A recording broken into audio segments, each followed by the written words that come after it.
idea of the book came from Petronas. They were looking for scribes or writers to write about important personalities in the country. That is sort of their contribution to the what they perceive as a lack of writing culture in the country. It is also aimed to basically document part of the country's history. So Azizan is just one of them. The idea was broached by Tan Sri Hassan Marikan. We discussed over it, and in the end I agreed to do the book. So main reason why I decided to do the book is during my career as a journalist, I covered the oil and gas industry, and I have done a lot of interview with the late Tan Sri Azizan. So I was feeling that if I did not do the book or opt to write the book, then someone else might be doing it. So obviously in the course of their research, they will come to perhaps many of the interviews that I've done in the past. So basically that's what prompted me to finally agree to the whole project. In the first few months it's quite difficult, but I have set up a small team of researchers to help me with some of the interviews and research work.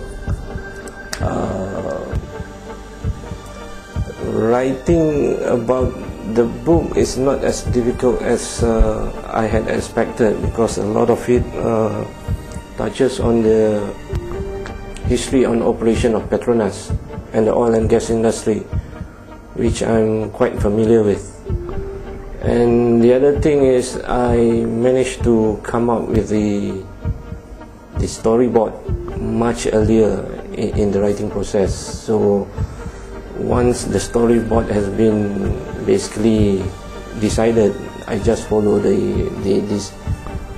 Basically I just feed in the script in between the storyboard. The brief that was given to me by Petronas is I should not be just telling the story of Azizan, but as well as telling the story of the country and Petronas. So as one's read the book, it is not a typical biography of an individual. It has a lot of background.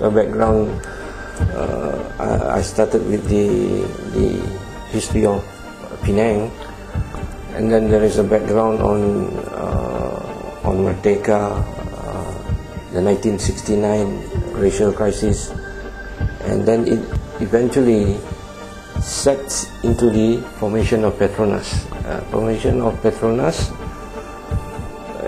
In the aspect of a developing country. That's how it's kind of a storytelling-like book. The whole process took about, when it is finally published, it took about 3 years. Basically the first year involves a lot of interview and research, and the next 6 months after that is the actual writing. As you write the book, definitely you feel that you know the man better.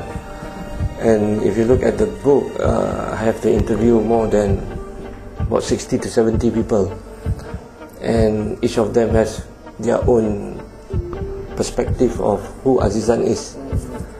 So in that sense, at the end of the book, you kind of feel that he's just not a man of high integrity, but a brilliant person, a many of them call him a master strategist, a visionary corporate man. So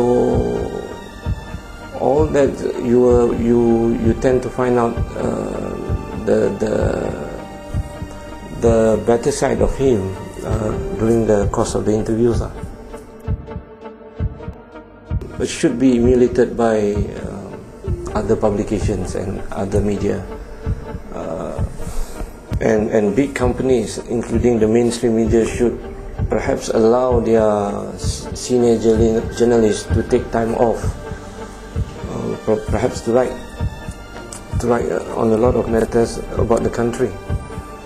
What is lacking in this country is we do not document our history enough.